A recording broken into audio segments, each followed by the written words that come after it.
Hi there, Taurus! Welcome dito sa ating channel, new subscribers at sa ating mga returning tambayers. Thank you sa inyong walang sawang love and support for me.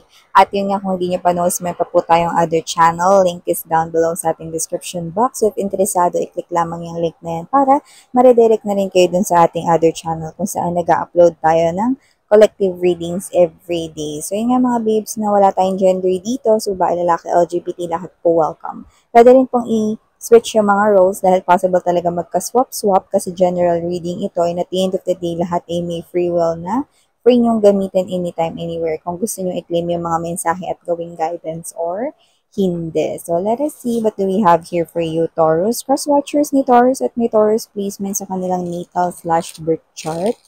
Welcome ka din, babes. So, let us see what do we have here for you, Taurus. Archangel Michael, thank you so much together with the angel guides. Can we get messages for Taurus, please? What does Taurus needs to know? Taurus. Mga mensahe para kay Taurus, please.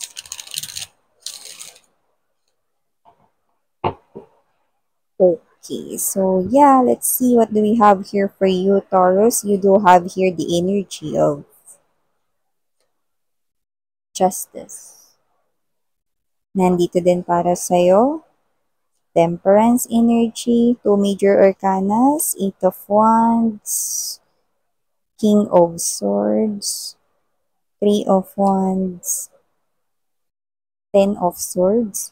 Bottom of the deck, we have the Strength card energy, the Lovers, and the Page of Swords. Oh, bakit? Nakatakot ba si Taurus? Yan, no?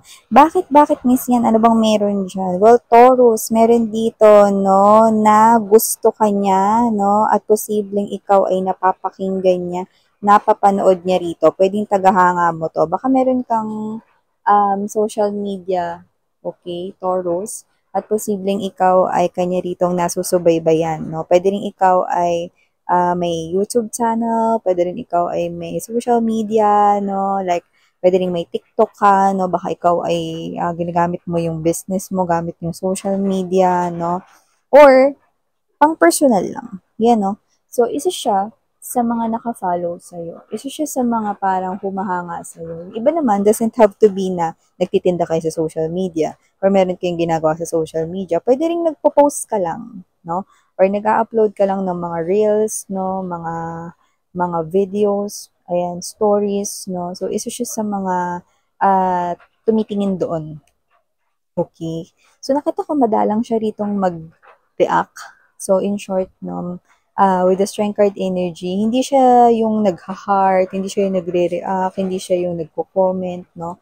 Pero, palagi siya ritong updated.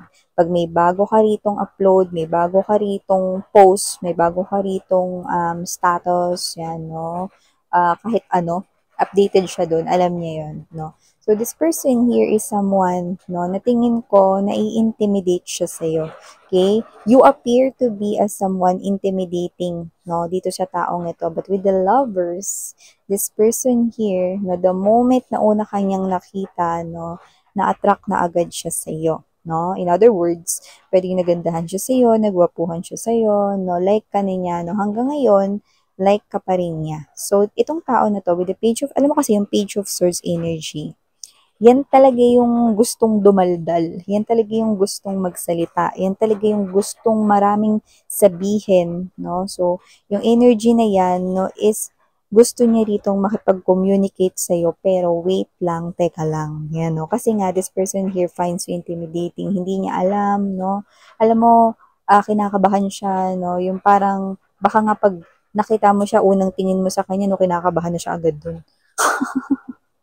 Kasi parang, hindi naman sa iniisip niyo na judgmental ka, no? Pero kasi parang, alam mo yung parang pag tumabi siya sa'yo, mga babes, no? Or parang tumayo siya sa tabi mo.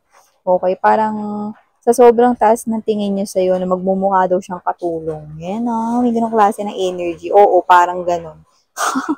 Kaya ganun yung in-example ko. So, nakita ko dito na itong person na to, no, is medyo mahina pa yung kanya ritong support, no, para kausapin kayo rito or magsimula ng communication, conversation sa inyo, no? Pero, pag-iisipan niya muna. Pero, araw-araw, mas nagiging stronger yung kanya ritong attraction sa'yo. Okay? So, kung titingnan ko, posibleng itong tao na to, no, ay maaari kang kausapin mga bandang July, August, yan, no? July, August, September, mga ganyan, no? So, yan. Okay?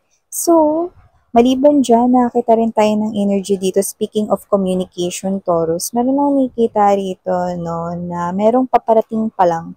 Like, let's say, hindi pa to mangyayari rin, no? Like, hindi pa to as in, nakatakda na mangyari ngayon. So, posibleng ito ay mangyayari pa lang, no? For a lot of you guys. No? Ano ba yan, Miss Yan? May mensahe. Importanteng mensahe. Napaparating pa lang sa inyo, no?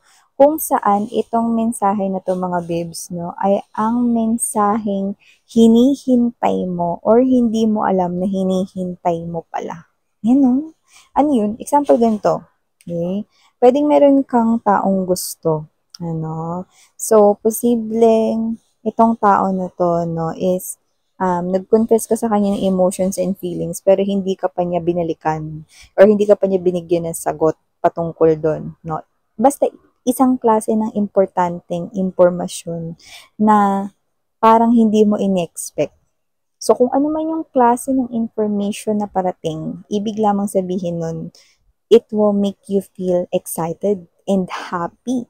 So, meaning to say, it's a yes, no? So, an example ko yun, ibig sabihin, ano man yung nilalaman ng communication na yun, conversation na yun, no, it's a yes. Ibig sabihin, isa itong malaking good news, no? So, worth it yung paghihintay mo. Ano? So, kung ano man tong hinihintay mo, no, at yung iba naman, hindi nyo alam na hinihintay nyo pala to. Okay, yung iba ganito. Pwedeng kayo to na, example lang to ha, pwedeng kayo to na busy kayo sa trabaho ninyo, busy kayo sa work ninyo, no? Pero hinihintay ninyo yung love, pero hindi nyo masyadong iniisip, no? Or kasi busy kayo, no? Or hindi nyo priority yung love ngayon, no? Pero isa yun sa bagay na gusto ninyo. Then, the communication that is coming in, no, could also mean travel. Okay? From someone, no, na galing sa malayo, no? So, parang travel in a distance yan. So, kung sino man yun, no, na new love na parating sa inyo, galing siya sa malayo, yun, no? Or nakatira siya sa malayo, okay? So, gaano kalayo, miss yan? Parang yung layo na kailangang ilang oras muna yung kainin bago ka makarating dun sa kanyang lugar. Okay? Pwedeng, hindi dahil sa may traffic ka, pwedeng taga-ibang bansa siya or pwedeng malayo, no? Like, probinsya yung datingan. Yan, no? So, maliban dyan, Taurus, nakita rin tayo ng iba pang mensahe rito. Sa pera naman, miss yan. O, meron, ito na. Patungkol sa pera, nakita tayo dito ito hindi to para sa lahat, pero babanggitin ko. Parang meron dito na may kinalaman sa lagda-lagda, pirma, legal na dokumento, or whatever, pero pwede ring inheritance. May makukuha dito, no? Yung, feels like personal itong mensahe na to, so maaaring hindi to mag-resonate sa lahat, pero meron dito makukuha kayong pera out of that, no? Pwedeng, uh, may kinalaman rito ang mga cases, no? Pwede rin naman na may mga parang inheritance, ganyan, no? So, meron kayo rito makukuha, no? Na yun ay legal, legit, at may lagda. Pero, ito rin for few of you lang to, pero nakakatuwa, Mukhang meron kayo rito makukuhang pera na galing sa isang legit rin, no? Like, let's say, no, cheque yun, permado talaga. Sabihin natin, no, ng PSO, di ba? Wow, di ba? Lottery, no? Maaaring meron ditong magwagi sa ganyan. Yung iba naman pa raffle entry. At nakikita ko rito na meron talaga rito na legal yon, may makukuha kayo. Yan. Okay, pero in general, yung pinakapangkalahatan natin para sa inyong kaperahan, no? Meron tayong nakikita rito, no? Na posibleng meron kayong ma-encounter sa inyo ritong mga katrabaho or baka boss nyo talaga to, no? May energy kasi rito na parang higher rank siya. Mataas siya na tao, pero mai-impress siya sa'yo. Okay? Because of your magandang trabaho, maayos na trabaho, pulido na trabaho, kalidad na trabaho, no? Quality talaga, no? Kaya nakikita ko dito na pag natuwa siya sa'yo, it's either i-increase niya or dahil sa kanya kaya tataas yung sahod mo, okay? Or possible mga babes no na i-upgrade niya yung position mo na dahil ang makikita niya sa iyo ay overqualified ka dyan sa posisyon mo na yan. So, wow! So, meron ditong mai-impress sa'yo. Alam mo yung energy na ganito, may energy ganito, may clue ko nakukuha. Yung kunwari dyan sa company ninyo, hindi laging nandyan sa office ninyo yung may-ari ng kumpanya. Kasi palaging nasa business trips, ganyan, no? Pero, once na siya ay parang mamalagi dyan, kahit ilang araw, no? Mai-impress siya sa yung trabaho rito, no? At yun yung mapapala mo, yung mga binanggit ko kanina. See? Kaya pagbutihin mo lang lalo yung trabaho mo, Taurus, yan, no? And speaking of travel, parang nakita kitang nag-aayos dito. Mayroon ako nakikita ritong pinag-iipunan kang travel, no? At hindi lang ito basta travel, mga mahal, no? Dahil ito ay travel na parang lalabas ka sa ibang bansa. Yan, no? Pupunta ka doon, no? So, nakikita ko rito na may excite ka rito kasi posibleng makakasama mo rito yung mga friends mo, special people in your life, no? So, may mga ganun, no? So, ito ay nakikita ko matutuloy, no? Thumbs up tayo dyan. Matutuloy yan mga babes, no? So, nakikita ko rito na kung ano man yan, go! Pwede ka na maghanap ng mga OOTD mo dyan, isusuot mo, mga do-it-yourself, no? Ninyo rito na parang aurahan, di ba? Or saan kayo ritong tour pupunta, no? Yan. So, bala kayo kung gusto niyo yung DIY or kukuha kayo ng tour, no? Pero nakita ko mag-enjoy kayo dyan kasi nakita ko marami kayo dyan, eh. Yan, no?